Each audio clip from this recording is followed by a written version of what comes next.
ये कथित संत महात्मा, इस टॉपिक पर मैंने 25 अगस्त 2017 में एक लेख लिखा था, जिसका सार इस प्रकार है। आज हमारा देश कथित धर्म रूपी आग से जल रहा है। पुलिस वाहनों, बसों, कारों, रेलगाड़ियों आदि में आगजनी के साथ ही गोलीबारी, तोड़फोड़ की जा रही है, और यह की जा रही है उस कथित धर्म गुरु के उन शिष्यों द्वारा जो समाज से बुराइयों को मिटाने का प्रचार प्रसार करते हैं।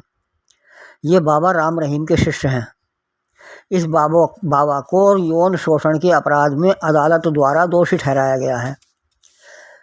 बाबा को अदालत द्वारा दोषी ठहराए जाने के बावजूद ये लोग यानी बाबा के शिष्य सच को मानने को तैयार नहीं हैं और क्रोध में अदालत को धता बताते हुए देश व समाज को मिटाने को आतुर हैं।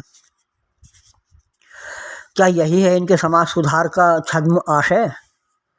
माना कि इन्हें अदालत के फैसले पर यकीन नहीं है, तो क्या ये लोग निर्दोष आम जनता को परेशानी में डालकर उसे हानि पहुंचाकर ही विरोध पर कर सकते हैं?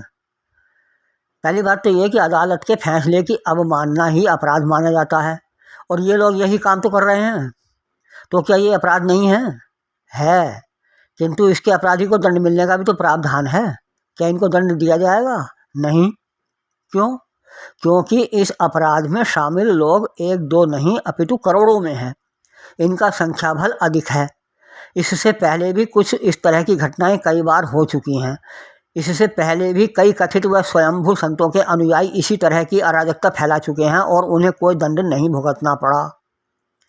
इसका अर्थ हुआ कि यदि किसी अपराध को अधिक लोग मिलकर करते हैं तो उन्हें दंड भुगतने का खतरा नहीं है।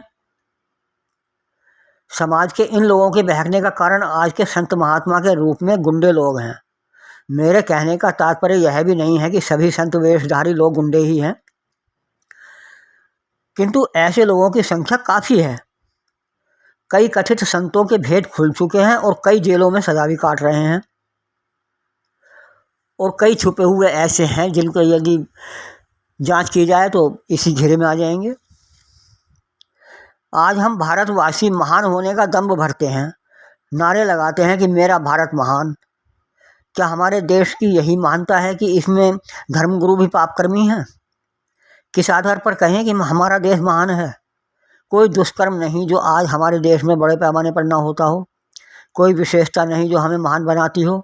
आज धर्म, जाति, ऊंच नीच, उत्तरी दक्षिणी आदि में हमारा समाज बटा हुआ है, और तो और गुरुडमवाद ने समाज को समन्वय के बजाय अपने अपने मतों में बांटा हुआ है।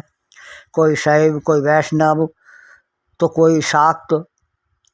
इसके अलावा अधिकतर अनेक अनगिनत धर्मगुरुओं के अनुयायियों के समूह, आज की भाषा में कहा जाए तो गिरोह साबित हो रहे हैं।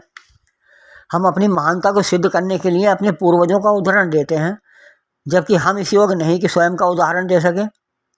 इससे सिद्ध होता है कि हमारा भारत महान है नहीं बल्कि था।